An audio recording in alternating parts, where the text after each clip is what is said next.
we felt like our friends were tired of hearing us talk about astrology and tarot all the time. And so we thought maybe we should talk about it with each other and potentially find a community of people that are interested in learning and hearing and talking about these things.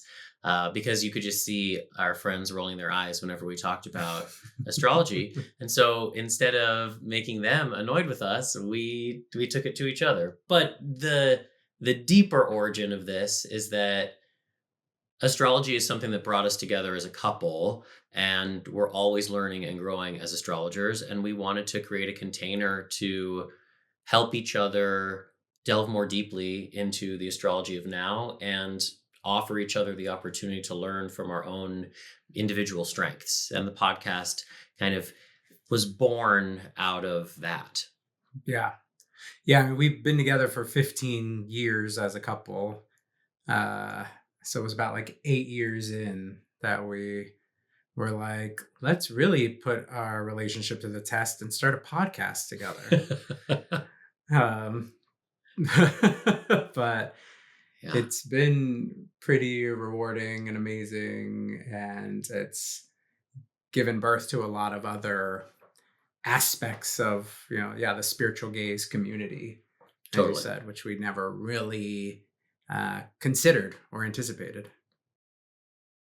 Well, our podcast is called The Spiritual Gaze, and it's solely for spiritual gay people. No, I'm just kidding. It's our podcast is basically for anyone who is curious and questioning ideas of faith and belief, who have interests in spirituality of some kind, whether that is, searching for your own version of spirit or God or what have you, or even just uh, delving into an interest in the tarot or astrology or what have you. And, um, obviously we're gay, so gays. We are. You better be. Oh, Gay, obviously, like gaze obviously was a play on, sort of a gazing out into the universe. Um, but our tagline is we explore the wide reaches of spirituality without pretending that it all makes sense. So it's for people that are interested in all of these modalities, but that don't want to take it too seriously, because there's a lot of people in this space that get very dogmatic and very codified and very rigid. And that is not who we are. We think that the deeper you go into the spiritual realms, the more you just kind of walk around like the shrug emoji all the time. And I think that is actually why we try to keep things lighthearted, but still with our expert backgrounds, because we are experts in the field. Yeah. I think for me, the hardest part of starting the podcast was learning how to get it out into the world beyond our friends. And obviously that comes with navigating social media and marketing. And I feel like the specific language of marketing a podcast is something we really had to learn right away. And understanding just the nature of an Instagram, or this was before we started, before TikTok really was around. So just like learning the algorithms of an Instagram or a Facebook, and understanding, hashtags and keywords, and just learning all of that, how to really get it out there into the world, asking / begging friends to share it with their people. I feel like that was initially challenging, though I feel like once we found our groove with it, it sort of took off. Yeah. And it's, in its way. For me, it was the technical aspect, the setting up of how we record, the learning of how to edit. That was so challenging. Because I had to teach myself how to do all of this. And I felt like I was always learning and starting from scratch. So that's why we're actually quite grateful that we no longer have to do that part of the podcast. So And we just grateful. outsourced it to y'all. Well, how long have we been doing the podcast? 7 years. No. Yeah. Wait, really? Yeah. Holy shit. Okay. So we've been doing the podcast for 7 years.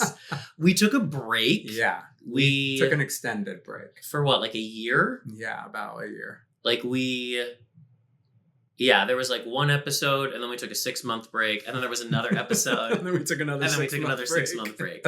So we are now in the 2.0 version of the Spiritual Gaze. Yeah. But the biggest change that I have noticed in the podcasting landscape is that when we started the Spiritual Gaze, there were not nearly as many podcasts dedicated to issues of astrology and tarot and spirituality outside of a like more traditional framework. And now it seems like everybody with an iPhone is a witch, and which is good because everyone is a witch and should be practicing their magic, but not everyone is an expert in astrology or tarot and should necessarily be presenting themselves as such, because it gets very messy and sloppy. And I actually think that's one of the reasons why we recommitted to coming back after that extended leave of absence, because we felt like there was an oversaturation of spiritual podcasts, but there weren't necessarily a lot of podcasts with expert speaking quality to the themes, and we felt like our voices were necessary. Yeah. But no shade to the budding witches. No, just acknowledge that you're a budding witch that hasn't been practicing astrology for 20 years like we have. That's a great question, actually. Yeah. I don't know how many people are aware that there are different branches of astrology. So yeah. Do you want to start? Yeah. I mean, I think we would consider ourselves more Western astrologers. And contemporary Western astrologers. Yeah, because there is a much more traditional style of it. Yeah. I think we're much more focused in on what I would even consider like soul-based astrology, because it's very much about how a chart affects you and your personal world. Yeah. And then through understanding yourself on a more personal level, how you can then go out into the world and affect better change. Yeah. And as like contemporary astrologers, we are working with planets that were discovered in the last couple hundred years, whereas more traditional Hellenistic astrologers would only be working with the planets that were visible to the naked human eye. And so they kind of stop at Saturn, because until we had the telescope, we didn't know that Uranus and Neptune and Pluto were having an impact. But as contemporary astrologers, we know about those planets. And so even though we don't have as much data about them because they are newer, we like to weave them into our practice. And I think we're also not necessarily predictive astrologers. I mean, Angel is very, very intuitive, and he will make predictions sometimes that are usually dead on.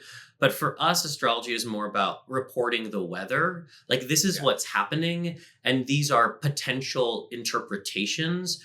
But I think we're very careful not to say like, and now because of this, this is going to happen. Yeah, which is whereas something like Vedic astrology, which is more Eastern based, is very predictive. People will have an astrologer look at a baby's chart and essentially determine the type of work they're meant to do and when they're supposed to get married and what type of person they should marry and things of that nature. Yeah. So we're not exactly in that zone. For me personally, I think of astrology as like cosmic weather, and I check the weather every day. I like to know like how many layers should I wear, and like do I need a rain jacket or an umbrella? I always forget an umbrella even if I know I need one. And so astrology is like, okay, what's the weather? What do I prepare for mentally, spiritually, emotionally? Like, is this a really busy day full of a lot of transits? Okay, let me make sure to really ground myself today because I can expect a lot of frenetic energy, or Is this a kind of soupy, slow day? All right, so I'm not going to get hard on myself if I don't get a lot done today because I know the planets are kind of sleeping themselves. Mhm. And that's really how astrology is really useful for us personally, and especially in the podcast, how we like to talk about it. Well, we've always used ourselves and our lives as a jumping off point, which initially I think was a little, at least for me, uncomfortable to talk about ourselves and our lives. But we found that we were getting a lot of feedback from people who were really enjoying learning about us and what we were going through and our struggles. And so we basically created this check-in opening segment that is sort of the launch pad for every episode where we check in with each other. Interestingly enough, sometimes learn things about each other for the first time, even though we share our lives together. And so that is, I think, always sets the tone for the episode. And then we have had in the past a lot of revolving door segments, whether it be something like we call A Dose of Reality, where we talk about the reality television that we're interested in. Because we watch a lot. Yeah, because we watch a lot of it. And we wanted to break up the spiritual elements and keep it, very much an expression of us. Even though when we teach astrology, we will sometimes use like housewives, like from the Real Housewives franchise, as like really good examples of certain astrological archetypes. Right. Because we're looking at everything through our own framework, but we again like try to keep things light. And some people hate The Dose of Reality and they probably fast forward through it. And some people are obsessed with it and maybe fast forward through the rest of it. So yeah, just to get to it. Yeah. So it's interesting. But we do have other segments, and the cosmic update, that sort of weather report of astrology that we've been using as sort of the final segment for the show, actually is one of the revolving doors. We've actually put it in the center of the show in the past. And I think now that we are sort of relaunching the show in a way, that will probably end up being the case. Sometimes if we have a guest, we will do our first two segments sort of quickly and then just have the guest as like the main piece of the episode. Yeah. So it just has kind of evolved, and I think we're finding our way into what that is. But we've always kind of liked this sort of 3-part structure. Well, we just have to keep it fresh for ourselves too, because earlier iterations of the podcast would have like a deep dive where we would pick a subject from my own shamanic practice or Angel's astrological practice, right, or tarot, and we would kind of dedicate, a good chunk of the episode into like a more educational way. But the truth is, we kind of ran out of, after 7 years, we kind of ran out of subjects to deep dive on. Yeah, we were just like pulling things out. And those episodes are great because they're kind of evergreen. Like you can always go back and listen to the episode about soul retrieval and learn what that is and, right, shamanic healing practice. But we felt like times are crazy. And the astrology of right now is really, really interesting and complicated in ways that it hasn't been for several years. And so we felt like, to just let the astrology be the centerpiece of the podcast for this next iteration was useful. And so far, people seem to be responding to it. It's had its challenges, but it's also just had its like great rewards because we've been able to create something that is a real just expression of our relationship and who we are as people and what we bring to each other. And to be able to create that together is really cool and kind of strange. Yeah. But it's enjoyable. We have very different working styles. So like as business partners, we struggle a lot. But as two people talking about astrology, like recording the podcast is never the issue for us because we still enjoy each other's company and we can just kind of talk forever. So that's part of the reason why we decided to do this in the first place. It's all the other stuff around the podcast where we've had to expand our own ways of working and hold space for somebody else's perspective. I think I've had to learn a lot of patience because my style of working is like, I have an idea, I want to go. And Angel's had to learn maybe a little bit more action because Angel really likes to marinate in things and create lists of pros and cons before agreeing. And so we've had to compromise. And that's been good because it grows us as people and made the relationship stronger, I think. Yeah, exactly. Yeah. It has definitely strengthened our relationship. In the interest of vulnerability, which is so much the Spiritual Gaze brand, I think as a couple, we would fight the most around the podcast.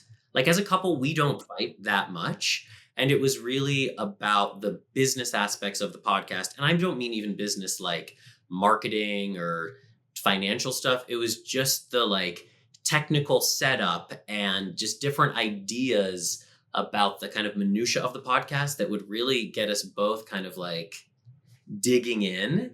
And again, that's another reason why we kind of sat down and we're like, okay, well, how can we outsource some of this? How can we simplify the aspects that really create a lot of tension between us? And I think that's just like good to know that anyone you go into business with or partner up with in an endeavor, like there's going to be rough spots, and figuring out how to move through the rough spots is the most important part. The first thing that comes to my mind is like, are you willing to take responsibility for this person? Because you are aligning yourself with them to some degree. You share a platform. That's easy for me because I literally am aligned with this person in all ways. But I think if you are co-hosting a podcast with someone you don't know that well, you might want to do a little bit more research into what are their beliefs, what are their values? Is this somebody that I want to ally myself with? And am I willing to commit to being in relationship with this person for potentially a long period of time?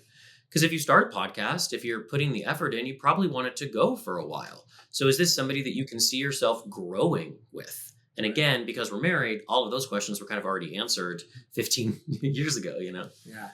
I also think, are you willing to become a better listener? Oh. Because I think most people What probably... Sorry, what did you say? Exactly. I think most people think that they are better than they are. Just generally speaking. I do. I'm a terrible fucking listener. I know, but I mean generally. Yeah. I think most people believe that. And I think learning to really listen to another person is the most important thing. And I think when we were first starting this, that was something that I found both of us having to really sink into and pause and pay attention and learn not to speak over each other and really be in conversation with each other. And then ultimately, if you're interviewing people as well, that only makes you a better interviewer too. If you're really paying attention, you can be more in the moment of whatever conversation you're having. Yeah. What Angel says makes me think about a really good guiding question if you're about to partner up with somebody on a podcast. And I think the question to ask yourself is, do I care what this person has to say? And if you don't care what that person has to say, you should probably not be doing a podcast with them. Bad move. But I think for us, because we're married and we feel so comfortable with each other, even if we're coming into the studio having had a shitty day or on the verge of falling apart, the safe space of our relationship actually allows us to do the podcast. Yeah. But I will also say the safe space you all create there also really allows us to do that, because we certainly, on recording on our own, have had moments where we have melted down, where we have paused and just gotten into a fight, but you sound crazy. Very few moments. Sure, you can say that. But I think like it's been good for us to learn that we can I think it was partially, a big part of it was the challenges around setting up and equipment and audio. So without having all of that, we can come in and just be ourselves and have the conversation we want to have. We can just be the talent that we've always wanted to be. I mean, what comes to mind for me, like when it comes to what I've learned about myself, it is that I can claim myself as an expert in astrology. I can claim myself as a viable podcaster in the spotlight, like I think that's ultimately what it is. Like I have gotten much more comfortable being a voice in the world through podcasting that has then helped strengthen my voice in other areas of my life. When you have to sit and listen to yourself talk, you have to either really love your voice or you never want to talk again. So I gratefully have learned, I guess, on some level to love myself even more, if we want to get that deep about it. That's amazing. That's beautiful. Thanks. Have you learned to love yourself more? I don't think so. But I came in already loving myself Yeah, you a came in lot. pretty hot. So I think I've really hit capacity for the You're self-love. just at the ceiling. I think so. I spent a lot of my, teens and 20s and some of my 30s being an actor. And so much of being an actor is crafting what people see and what people don't see. And this podcast is very much the opposite. This podcast is an exercise in vulnerability. And so something that I've learned to do and something that I've learned about myself is that I like vulnerability. I like kind of coming in messy and sloppy and just allowing the truth of my life to be expressed. And it's allowed for a lot deeper connection. I mean, we've built this really beautiful community of gazers through the podcast who then were kind of these silent and sometimes not so silent witnesses to a lot of highs and lows in our life. When Yeah. Angel lost both of his parents, when I lost my mom, when we lost our dog, like when we had some really hard things happen, there was this community of people who knew us through the podcast Yeah. that felt like they were living alongside us. And it was really meaningful. Well, because they knew us in some ways more than some of our friends or Who don't family listen did. to the podcast. Yeah. Because they were checking in with us every other week. Yeah. And hearing us talk at our most deep level to each other and Yeah. experience these things. So I think I've learned about myself that I really hold my own vulnerability in high regard and that it helps me to connect with people more deeply as opposed to this like kind of more like perfected produced version of myself that I tried to walk around with 15, 20, 25, 30 years ago. Well, in some ways I feel like we did just start over and what we did differently was streamline the process for ourselves. Like we used to record for sometimes 3 hours and take breaks and come back to an insanely long GarageBand file that would take days to edit. I mean, it took so much more out of us that made it not sustainable. Mhm. So again, like by outsourcing some of it, by limiting the amount of time that we're actually podcasting, it's created a more sustainable version of the podcast that I feel like we both feel confident that we could keep doing for another 7 years if we could do it at this level. That's the first thing that comes to mind. I need to keep thinking about what else I would maybe do differently. I would do it on my own. I think I would just, Angel Lopez Astrology Hour. cut the dead weight. And Yeah. Hey, it looks so much better, just doesn't it? really streamline it.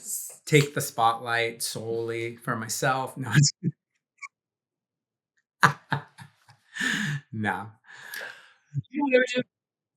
No, I would put less pressure on myself. I feel like I put a lot of pressure on myself at the beginning. And what we learned was that a lot of our regular listeners just liked listening to us talking. And it was less about what we said and more about how we said it. And in the first couple of years, I put a lot of pressure on myself uh, to be wise and say important things as opposed to just Yeah. being myself. And I think that is if I could, but I think I learned how to be myself through doing the podcast. So it's a bit of a catch 22 there because I don't think I could have started again from that level of comfort with myself and my vulnerability had I not had the training ground of those first few years of the podcast. Yeah.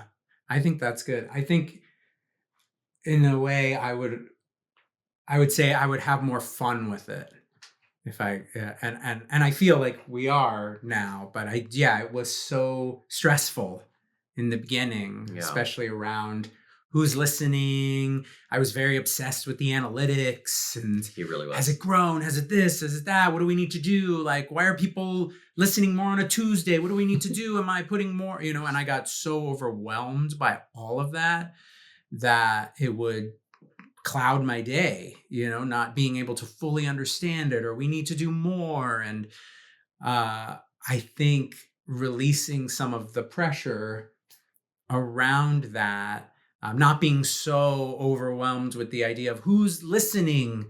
I do feel like as we went into it more, I was able to stop paying attention to that. And I think that was in some way how more people began listening was because we were presenting a bit more of a just real version of ourselves. Yeah, there's a lot of people out there with podcaster voices, and I think you got to find your authentic voice because it all starts to sound the same. I know. We always joke with ourselves though that when our podcast voice chimes in. Yeah, look, it becomes a bit of an unconscious habit. Yeah, a microphone gets there and the microphone gets there and you're like, oh, hi, now I'm on the podcast. But yeah. Yeah. Well, I mean, they're always asking us to do an OnlyFans, like we just can't get them to stop asking us to do that. And no, I'm just kidding. I don't think anyone has ever asked us to do an OnlyFans. No. Obviously, social media is a way that we engage. We taught classes for a couple of years. Yeah. And so we were engaging with our listeners as students, which was really amazing. We've hosted a couple of in-person retreats. So that was a way in which we, in real time, IRL, we're engaging. People coming to us for astrology readings or healings as clients. That's a way that, we connect. But I used to write a newsletter. I don't do that anymore. Again, just like part of the streamlining. Maybe I'll do that again. But I think for us, the podcast is an offering. And we don't really expect a lot as a result of it because it's an offering. We're just offering it out. But we have a landing page for people if they want to get in touch with us, if they want it to be more of a two-way conversation, they know how to get in touch with us. And there are, I'd say, like a handful of people who found us through the podcast that are now like friends or very dear, clients that we've created real relationship with that we would never ever have met had we not started this. From all around the world. All around the world. Which is so cool. That is very cool that we have people we know in New Zealand and Canada and Spain and Ireland, just all these places that we never would have connected with people, and now we have direct lines to them. I mean, Angel's fantasy is always to have like an old-fashioned call-in radio show where people call in with questions. And honestly, if it if it were easier, we tried that once via Zoom and it was such a It was a little technical messy. clusterfuck. But Angel loves this kind of back and forth with the audience, people asking questions about astrology and what have you. And Yeah, that would be like my ideal version of it, is just like, now we have so and so from Toledo. Like, what's your question? What do you think about this Mercury retrograde? Oh, it's Granny Nancy calling again. Like, I'd love regulars. I'd love kind of like a Stern-esque astrology show. I think would be very fun. It would be. It'd be great. Well, initially we hired a social media consultant. We did? Yeah, remember Jess? Oh, right. Yeah. We hired I want to say it was actually, so let me go back. So when we first started the podcast, we really focused on finding interesting people to interview and knowing we could have these interesting conversations with people who had somewhat of a social media fan base already. Or a public persona. Yeah, a public persona who are in our circle and leverage their fan base to help build ours, which actually worked. No, it never worked. Well, no, it did work initially. It worked with Lena. Oh. Yeah. We had one interview that it actually really got us up a few thousand listeners and helped us a lot in our social media. You know what's interesting about that is that Lena is a real friend of ours, and that was a real conversation. And then I think we got caught in the trap of who do we know that has a following that we could get, and we were always okay, this one's gonna and it never did. It just which I think what actually grew the podcast was just us and our consistency and letting the right people find us. Yeah. But then a couple years in, we hired this social media consultant who I think did actually help us create some tools and formats for particularly our Instagram that did help drive much more engagement. And that was during the pandemic. It was when we were teaching a lot of classes. So we were also promoting these classes as well as the podcast. And so we focused very heavily on social media for a while. We were doing lots of photo shoots and lots of videos. We were pretty active. Yeah, and we were doing other things too. I was writing monthly tarot scopes for a couple of different online publications, and so it was all kind of feeding back to the podcast. Whatever we did individually as readers or healers or writers, it was always of the spiritual gaze to kind of fold it back to, because we've always thought of the podcast as the foundation of whatever it is the spiritual gaze are doing. It always has kind of started with a podcast. Yeah. Finding your audience, cutting through the static. I think that there are so many podcasts now, and it's really hard for people to find you. But we're the spiritual gaze, and we take kind of a spiritual approach to the whole thing, which is that if something is for you, there's nothing anyone can do to keep it from you. And if something isn't for you, there's nothing you can do to get it. So there's a lot of surrender and acceptance, and that's my perspective. Angel might have a slightly different one. No, I feel the same way. I do feel like that may keep us in the background longer than others, perhaps. But I do think, to your point, it's hard to put yourself out there in a real authentic way. And I know that word gets thrown around a lot these days. Yeah. But I do think when I look online, it does feel like there is a lot of plugging into a certain format that's been tested or people become doing like characters of themselves. right. And I think neither of us wanted to ever take that approach per se. So we've had to learn how to authentically get ourselves out there and find our people. And I think we're still learning. I think, especially now, re engaging with it. Yeah. Um, it is a bit of a struggle because, yeah, when we were doing it before, TikTok wasn't such a huge influence.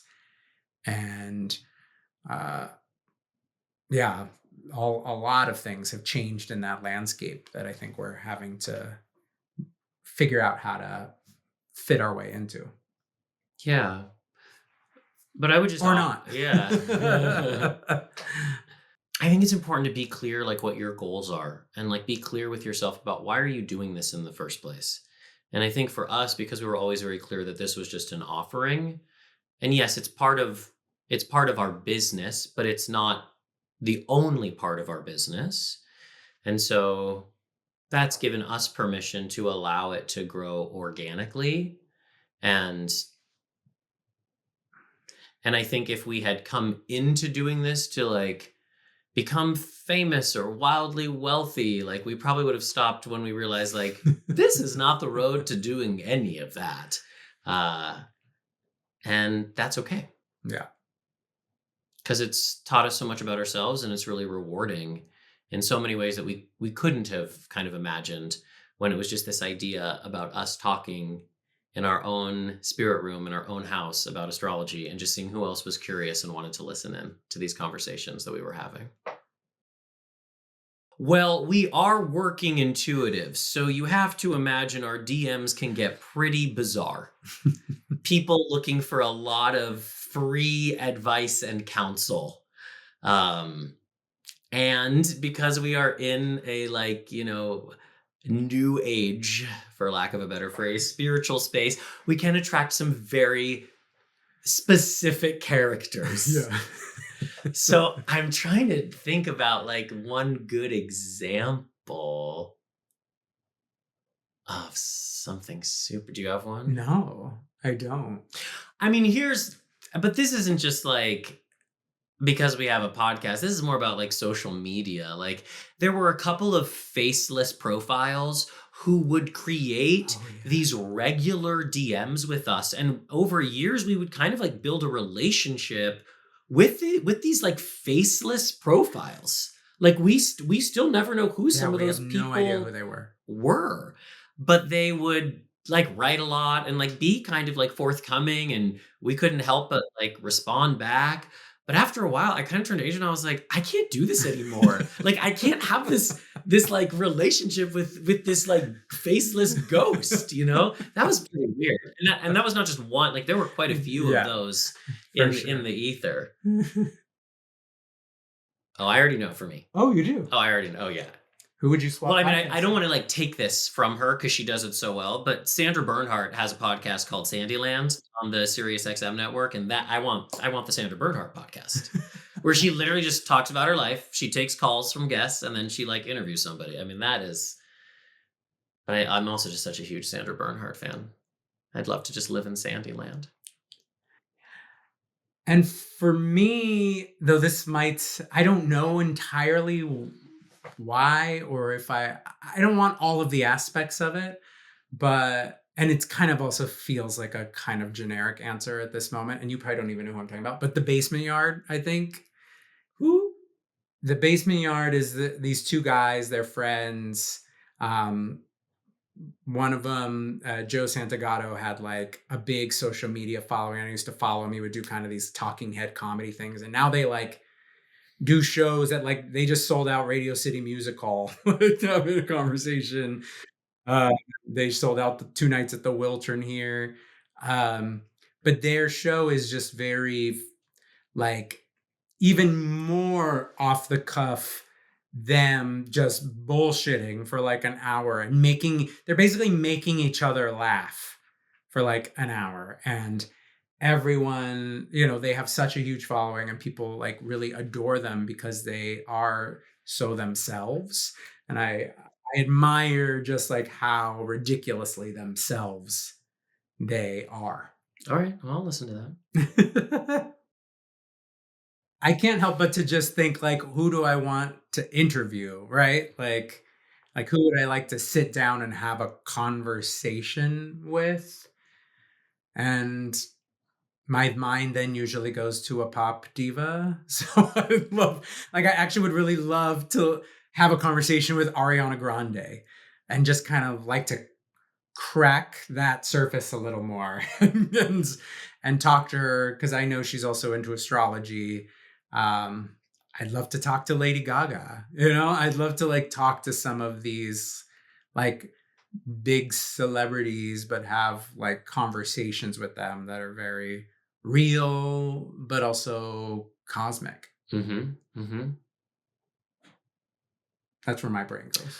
I would just like to collab with Sandra Bernhardt. Maybe she'll just have it on the show.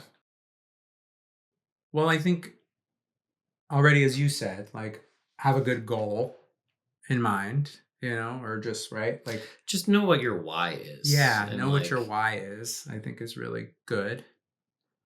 I also think just understand what your point of view is Mhm. and like what the point of view is of your show. What are you really trying to communicate? What's the point of view of our show? I mean, I think the point of view of our show is in that tagline, which is exploring the wide reaches of spirituality without pretending that it all makes sense. And Yeah. I think we approach everything in that way, whether we're talking about our lives or the Real Housewives. Or our favorite housewife. Right. Like we're approaching it all from a place of Maybe I'm wrong. both spirituality and humor. Yeah. And I think that is our point of view about the world, that everything is a spiritual experience, but you also can't take it too seriously. And I think that it's important for anyone who's approaching podcasting to get a sense of what their point of view is, what their perspective is on it, and ultimately, yeah, what's like the hook and the tone of your show. Okay, my advice, which is maybe going to be a little cheesy, actually, is that if you really consider what podcasting is, like you are putting your voice out into the world for people to receive. And I think that now, maybe more than ever, there's like so much vitriol and hate, and things are so fucking polarized. My advice would be make sure that you know how to speak from your heart so that what you put out into the world is coming from your heart. Because if you're not doing that, you're just adding to the mess. And I hope that we can clean up some of this mess. And I think speaking from our hearts is a really powerful tool to do it. So I would just say that to some degree, most of us living in the contemporary world with social media already know that we are exposed personally to some extent. But don't underestimate, even if you only have 200 people listening every week, that there is some sort of cost to that, to being exposed, to being even a very small public figure, and that it is something that has to be navigated. We are by no means famous people, but every once in a while we're out in the world and somebody will come up to us. And that is usually lovely, but it's also like it's a thing. And a lot of people might think they want that until they understand what that actually is. And just to begin to have a conversation with yourself about the level of exposure that happens when you open yourself up to being known in this way. I think it's just something worth not taking for granted, but inquiring deeply into.